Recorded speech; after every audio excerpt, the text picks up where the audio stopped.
There are many ways of defining ourselves, who we are, what we are, our meaning and purpose. So today I'm asking, who am I?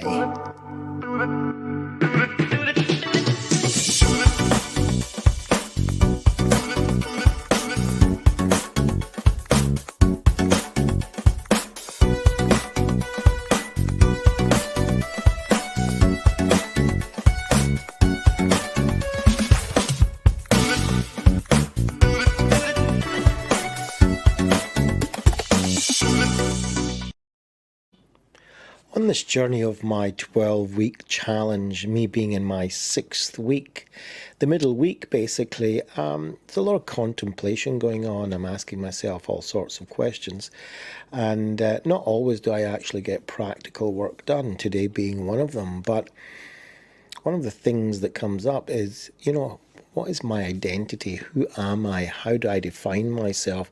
And there's many, many ways of doing that. I want to use today's book, The Wisdom to Know the Difference by Kelly G. Wilson, one of the originators of acceptance and commitment therapy. And in his book, he has this Who Am I exercise. And I think it's a really good one. It just kind of puts a different perspective on things. We find that people kind of sometimes confuse who they are. And when they look at different aspects of their experiences, this might kind of emphasize that point of, what we are, who we are, and what we're doing. Some people, if you like, define themselves as their job. I'm a lawyer, I'm a doctor, I'm a psychologist, I'm a teacher, whatever. And sometimes when that job goes away or they change jobs, that can be quite traumatic for them. Some people confuse themselves by their bodies. I'm a fat person, I'm a thin person, I'm a medium person, I'm a muscular person, I'm a beautiful person, I'm an ugly person, and so on and so forth. Basically, I'm an older person, I'm a younger person, right? I'm a 50-year-old, I'm a 20-year-old. They define themselves according to their chronology, they define themselves according to their look, or maybe even their disability. Right? I'm a crippled person, I'm an ill person, I'm a depressed person, I'm an anxious person. And when that kind of disappears or changes, then sometimes it's like losing me, right? Well, if I was defined as that kind of person, well, who am I now that I'm not that? And sometimes I feel, with working with my clients and even myself, sometimes maybe I should hang on to some of these things because I find myself wanting to define myself if I'm not that, and that can be quite frightening sometimes. One of the things I found when I stopped smoking many years ago was, I wasn't a smoker anymore and I didn't have the actions that went with it. So I kind of felt really different at that time. And I think before that, I was kind of hanging on to that as that was actually part of my identity. And we can actually see that some of that can be really a big mistake when it's happening to somebody else. But when it's happening to us, we don't always detect it. In fact, sometimes we don't even see it at all. So there's thousands of different stories, and this is mentioned in Kelly's book, that we sometimes tell in order to define us. And the problem is that these stories can become traps, and we kind of end up living within that story of definition, who we are, and we really hold on to it tight. And if anybody tries to even, speak against that story, we can get really, really defensive about it.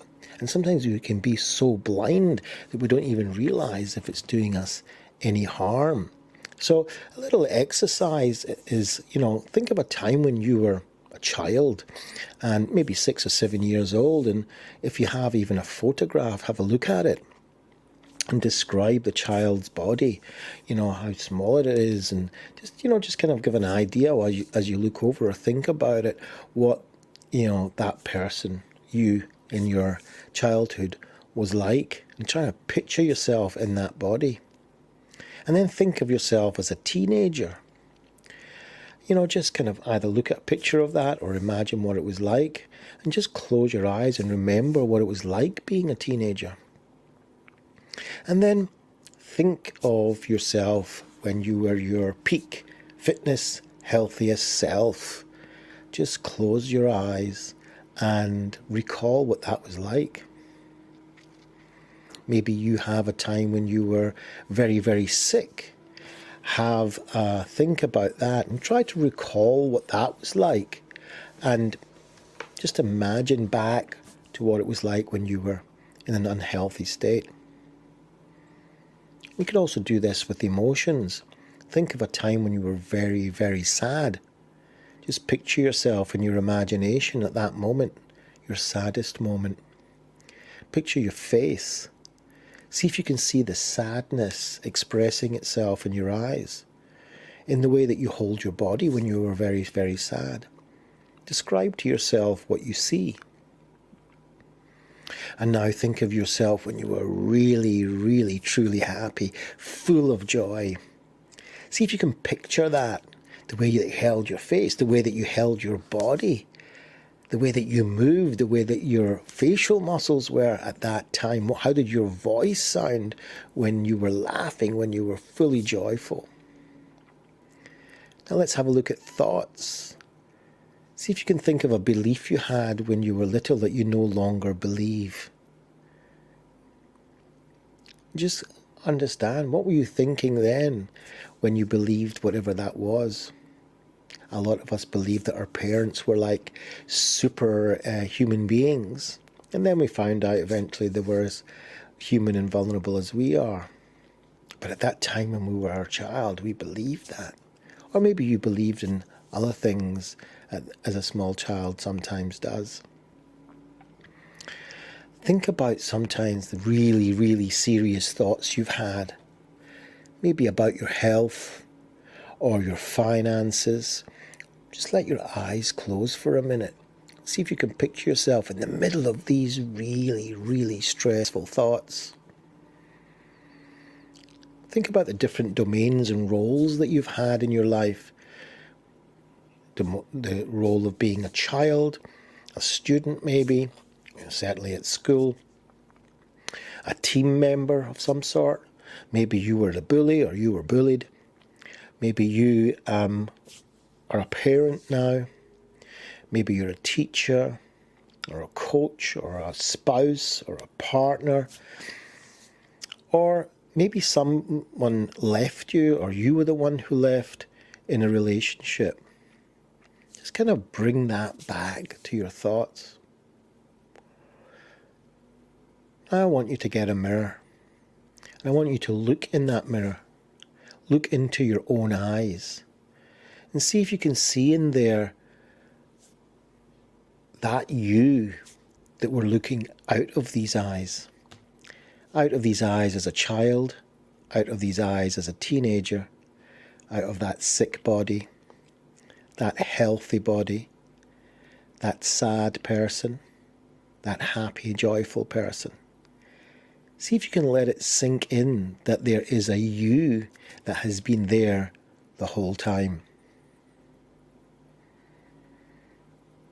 I'll leave you with that unchanging you that has been observing you the whole time. See you tomorrow.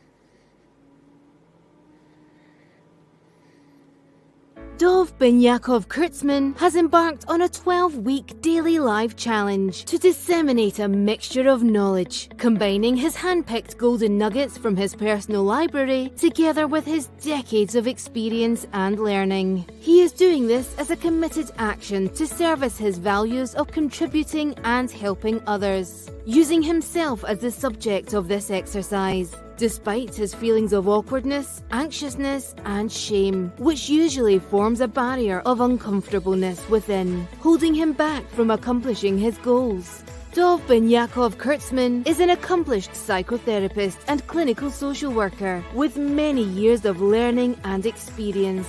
And yet his self-disclosure of his vulnerability and openness is to demonstrate the human condition that we all experience from time to time. Disclaimer: the contents of this podcast, such as text, graphics, images, and other material contained on the podcast, are for informational purposes only. The content is not intended to be a substitute for professional advice, diagnosis, or treatment. Always seek the advice of your mental health professional or other qualified health provider with any questions you may have regarding your condition. Never disregard professional advice or delay in seeking it because of something you have